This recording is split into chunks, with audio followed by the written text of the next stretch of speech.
پاکستان میں قومی و صوبائی اسمبلیوں کی 13 نشستوں پر ہونے والے ضمنی انتخابات کے نتیجے میں وفاق اور پنجاب میں حکمران جماعت پاکستان مسلم لیگ نون فاتحہ بن کر ابھری ہے۔ نون لیگ نے قومی اسمبلی اور صوبائی اسمبلیوں کے 6 نشستوں پر کامیابی حاصل کی، جبکہ پاکستان پیپلز پارٹی صوبائی اسمبلی کی 1 نشست جیت پائی۔ اگرچہ پاکستان تحریک انصاف نے بطور جماعت ان ضمنی انتخابات کے بائیکاٹ کا اعلان کر رکھا تھا، مگر لاہور اور ہری پور میں قومی اسمبلی کی 2 نشستوں پر پی ٹی آئی کے حمایت یافتہ امیدوار میدان میں تھے۔ اس طرح پاکستان پیپلز پارٹی نے بھی پنجاب میں قومی اسمبلی کی صرف 1 نشست NA 185 ڈیرہ غازی خان نے امیدوار کا اعلان کیا تھا۔ اسی صورتحال کے باعث یہ تاثر پیدا ہوا تھا کہ ان کے ضمنی انتخابات کی ضمن میں نون لیگ کے میدان لگ بھگ خالی تھا۔ پاکستان میں ضمنی انتخابات میں ویسے ہی ہنگامہ خیزی اور دلچسپی زیادہ نہیں ہوتی، جس کا اظہار ان انتخابات میں سامنے آنے والے ووٹر ٹرن آؤٹ سے بھی واضح ہے۔ تاہم سوال یہ ضرور ہے کہ اس سب کے باوجود پاکستان کے روایتی میڈیا، سوشل میڈیا اور سیاسی حلقوں میں یہ اتنا زیر بحث کیوں ہے؟ فروری 2024 کے عام انتخابات کے بعد یہ پہلا موقع تھا کہ درجن بھر سیٹوں پر انتخابات کا انعقاد ہوا۔ یوں بعض پہلو توجہ طلب ہیں۔ ضمنی الیکشن کے نتائج میں سیاسی جماعتوں کے لیے کیا کچھ ہے؟ ان انتخابات کا بائیکاٹ پی ٹی آئی کی سیاست پر کیا اثر مرتب کرے گا؟ سب سے بڑھ کر حکمران جماعت کے لیے ان نتائج کا کیا مطلب ہے؟ تحریک انصاف کے بائیکاٹ اور پیپلز پارٹی کی جانب سے قومی اسمبلی کی نشستوں پر امیدوار کھڑا نہ کرنے کے باعث چند مبصرین کا خیال ہے کہ پاکستان مسلم لیگ نون کے لیے میدان لگ بھگ خالی تھا، لہذا حکمران جماعت کی جیت یقینی تھی۔ یاد رہے کہ رواں ماہ نومبر ہی میں وزیر آباد کی قومی اسمبلی کی نشست NA 66 سے نون لیگ کے امیدوار بلال فاروق تارڑ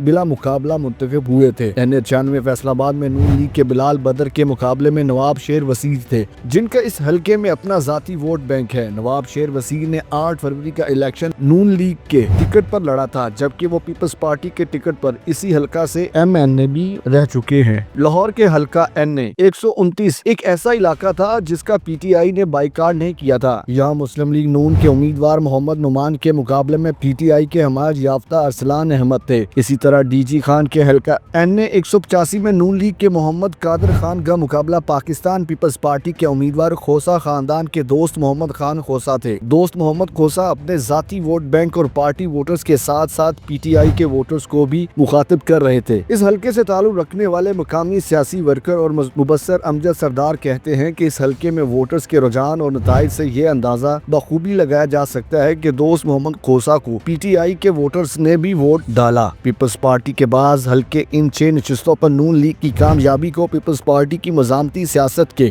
احیا سے بھی جوڑ کر دیکھ رہے ہیں، لیکن کیا واقعی یہ امکان موجود ہے کہ پارلیمان میں نون لیگ کا انحصار پیپلز پارٹی پر نہ تھا؟ صلاح الدین صفدر کہتے ہیں کہ عام انتخابات کے بعد قومی اسمبلی میں حکومتی جماعت پاکستان مسلم لیگ نون کی نمائندگی 108 نشستوں سے شروع ہوئی تھی، جو مخصوص نشستوں کی نئی تقسیم کے نتیجے میں 126 ہو چکی ہے۔ انہوں نے کہا کہ ضمنی انتخابات کے بعد اس میں 6 نشستوں کا اضافہ ہونے سے یہ تعداد 132 تک جا پہنچے گی۔ سادہ اکثریت یعنی 169 ارکان کی حمایت حاصل کرنے کے لیے نون لیگ کو مزید 37 ارکان کی ضرورت ہے۔ یہ ہدف MQM 22 ارکان، پاکستان مسلم لیگ کاف 6 ارکان، پاکستان مسلم لیگ ضیاء الحق 1 رکن، نیشنل پارٹی 1 رکن، استحکام پاکستان پارٹی 4 ارکان، بلوچستان عوامی پارٹی 1 رکن اور 4 آزاد ارکان کی حمایت سے حاصل ہو سکتا ہے۔ مبصرین کے مطابق موجودہ دور سیاسی لحاظ سے پاکستان تحریک انصاف کے لیے کڑا ہے۔ عمران خان جیل میں ہیں اور حالیہ عرصہ میں خیبر پختونخوا کے وزیر اعلیٰ کو بھی تبدیل کیا جا چکا ہے۔ ان حالات کا تقاضا ہے کہ پی ٹی آئی کو اپنی حکمت عملی بہت واضح اور مربوط رکھنی چاہیے۔ تاہم اس پس منظر میں جہاں پی ٹی آئی نے لاہور اور ہری پور کی سیٹوں پر اپنے حمایت یافتہ امیدواروں کو کھڑا کیا مگر دیگر حلقوں کا بائیکاٹ کیا، واضح رہے کہ نومبر میں وزیر آباد کے حلقہ سے پی ٹی آئی کے بائیکاٹ کی بدولت نون لیگ کے امیدوار بلا مقابلہ منتخب ہو گئے تھے۔